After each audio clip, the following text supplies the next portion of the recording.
Jour 69. Florian pose sa récolte sur une balance de cuisine dans une chambre de 4 mètres carrés à Neukölln.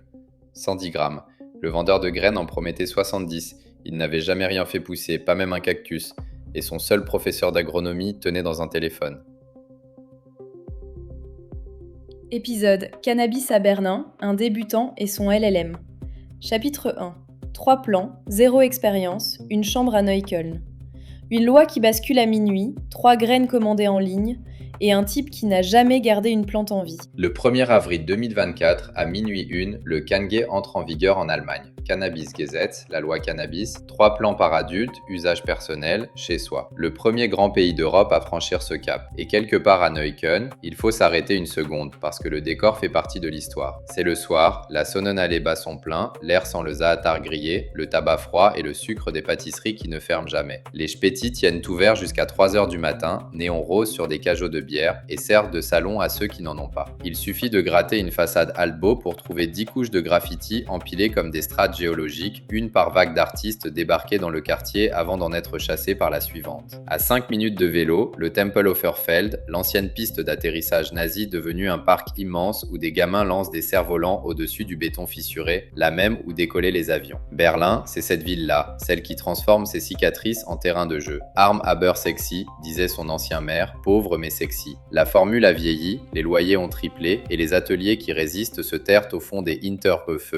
ces cours intérieures que les promoteurs n'ont pas encore reniflées. C'est là qu'habite Florian Becker. 3e étage sans ascenseur, un parquet qui craque toujours au même endroit, un interphone à 7 sonnettes étiquetées en 4 langues. Il est en 3e année de sculpture à la Weissensee Kunsthochschule, piercing à la lèvre, des mains de soudeur habituées aux gestes précis dans des espaces serrés. Il mange des pâtes 2 fois par semaine, parce qu'à Neukölln, même un appartement sans ascenseur traîne un loyer qui a triplé en 10 ans. Ce soir-là, seul dans la cuisine, la ville qui bourdonne derrière la fenêtre, il ouvre un onglet gardé en veille depuis 3 semaines, le doigt au-dessus du bouton commander et souffle juste. Endlich. Enfin. La même plante que l'État a traquée pendant 50 ans, il va la faire pousser dans un placard, à la vue de tous, et personne n'aura rien à y redire. La chambre d'appoint fait 4 mètres carrés et servait avant à stocker des cartons Ikea jamais défaits. Maintenant, un panneau LED de 150 watts vissé sur une étagère renversée, une webcam scotchée au plafond, un pot de 20 litres sur une soucoupe récupérée sous l'évier. La nuit, la lumière filtre sous la porte et projette un rectangle violet pâle dans le couloir, et au bout d'une semaine, ses colocataires ont arrêté de poser des questions.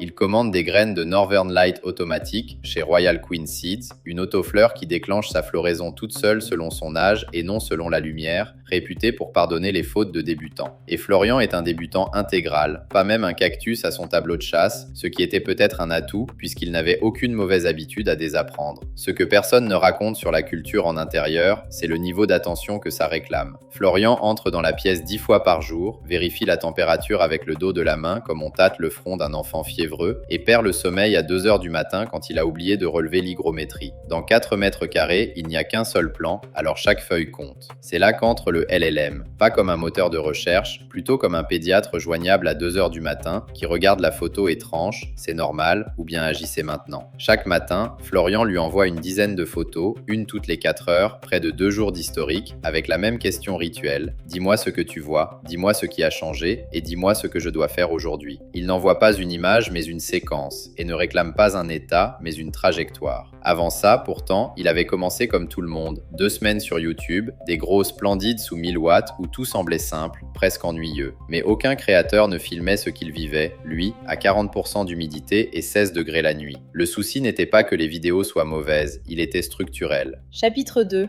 La caméra ne ment pas, mais elle est lag. Sur YouTube, tout cultivateur a l'air doué. Le vrai sujet, c'est tout ce qu'il a oublié qu'il savait. Il existe un concept en sciences cognitives qu'on appelle la malédiction de la connaissance. Chip et Dan Heath l'ont popularisé dans leur livre Made to Stick en 2007. L'idée est simple et un peu cruelle, une fois qu'on a appris quelque chose, on devient incapable de reconstruire l'état d'ignorance d'avant. On ne se souvient plus de ne pas savoir. Appliquez ça au cultivateur qui filme sa 6e culture.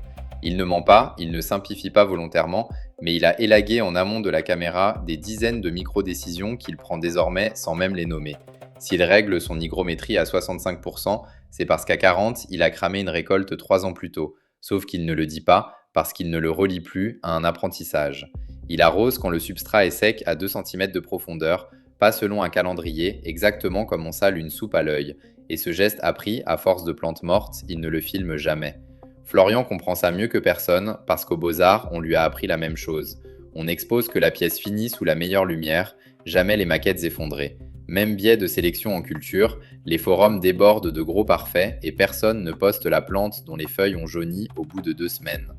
Résultat, le débutant voit le possible sans la carte pour y arriver depuis ses conditions à lui. Et le jour 28, justement, le réveil bascule en cauchemar. Florian pousse la porte avec son café, comme chaque matin, sauf que là, quelque chose cloche.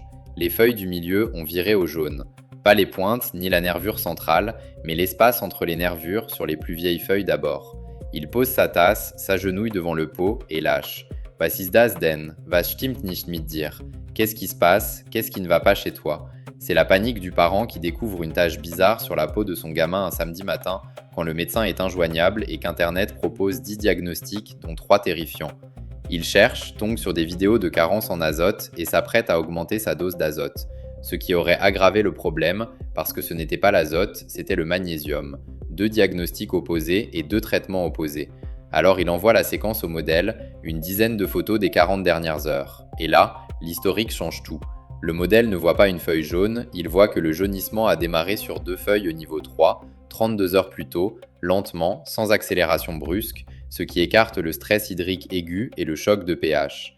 Cette progression lente sur les vieilles feuilles oriente vers une carence en éléments mobiles, le magnésium, qui migre des vieilles feuilles vers les jeunes quand il manque. Et la réponse arrive avec sa correction, pulvérisation foliaire de sulfate de magnésium à 2 grammes par litre, le soir, pour éviter les brûlures sous la LED. Florian s'exécute, puis passe les jours suivants à guetter la moindre feuille. Au 3e jour, le jaunissement s'arrête net. Et la peur, enfin, redescend d'un cran. Ce n'est pas de la magie et une étude le quantifie. Paru sur Archive en avril 2025, pour les curieux la référence se lit 2504.20419. Un modèle multimodal de type GPT affiné y atteint 98,12% de précision sur des maladies foliaires de pommiers, contre 96,88% pour un réseau de neurones classiques entraîné pour ça. La différence avec la vidéo tient en une phrase. YouTube parle à tout le monde en même temps, le modèle parle à Florian le 28 avril sur cette feuille-là.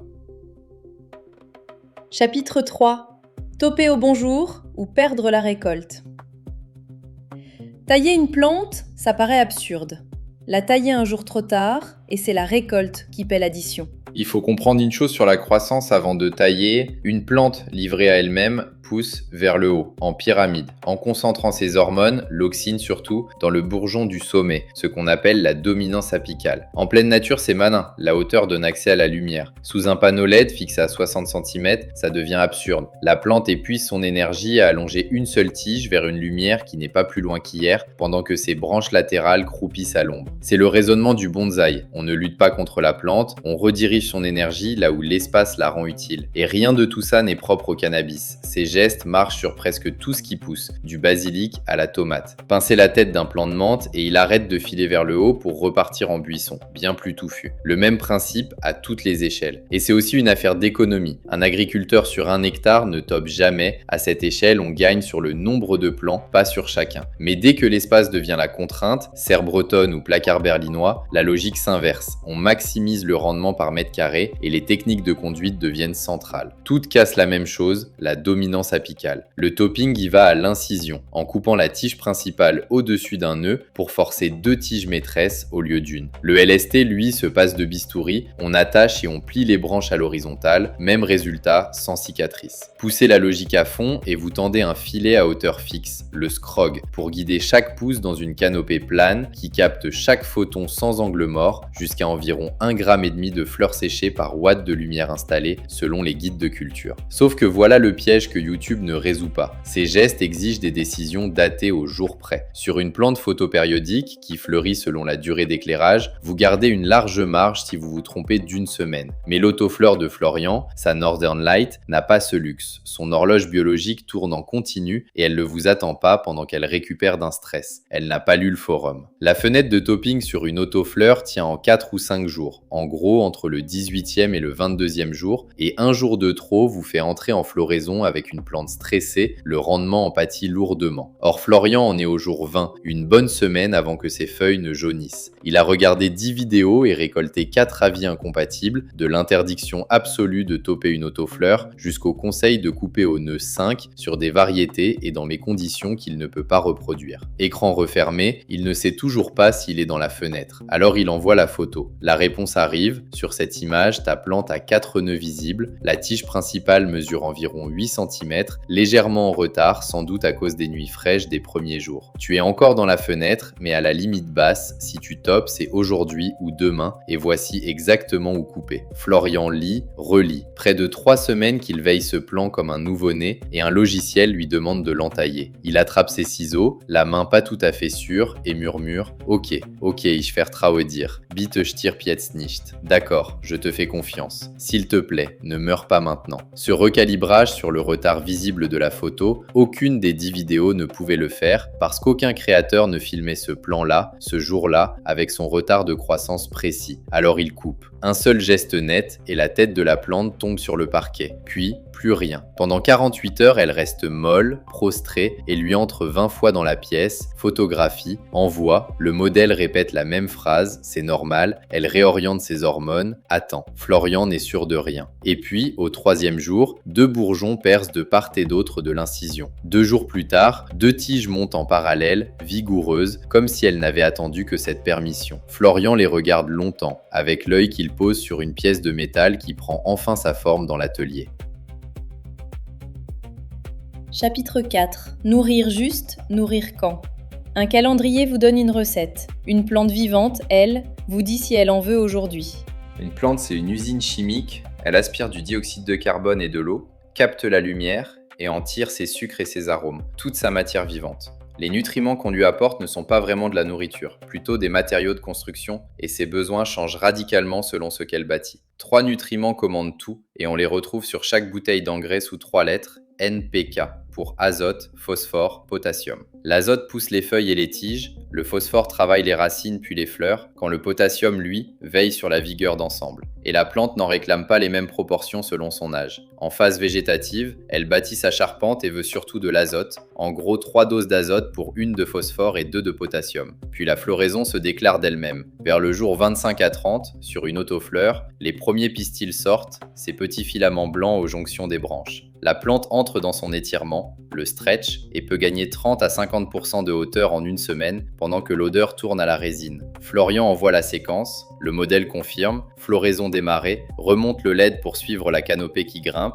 et surtout bascule le régime nutritif. Car la proportion s'inverse, l'azote recule pendant que le phosphore et le potassium prennent le relais pour nourrir les fleurs, comme le détaillent les guides de Royal Queen Seeds. Basculé trop tôt, ce réglage freine une croissance encore en cours, trop tard, il laisse un excès d'azote qui alourdit le produit fini. La fenêtre tient en quelques jours, et c'est la photo des pistils, lue par le modèle, qui en donne le signal exact. Au-dessus de ce trio, une couche que les débutants ignorent, les terpènes, ces arômes qui signent chaque variété. Et l'astuce la plus efficace ne tient pas dans une bouteille, c'est l'écart de température entre le jour et la nuit des 2 dernières semaines. Abaisser la nuit à 15 ou 16 degrés stresse légèrement la plante, qui fabrique alors plus de résine, et certaines variétés virent même au pourpre. Et là, retournement. Le défaut de Florian, ces nuits froides de Neukölln, fenêtre ouverte, que tous les forums lui auraient dit de corriger, le modèle lui a dit de le garder. Ce problème est devenu une arme. Na gut, dann frierst du eben ein bisschen. Bon, eh bien tu auras un peu froid. Désormais, il ouvre la fenêtre exprès. Un calendrier générique annonce, semaine 3, basculer vers le ratio floraison. C'est une moyenne, sourde aux 3 jours de stress thermique que votre plante a pris en semaine 2, indifférente à votre substrat et à son pH, incapable de lire ce que vos feuilles racontent. Car une même feuille vert-jaune peut signaler un excès d'azote ou,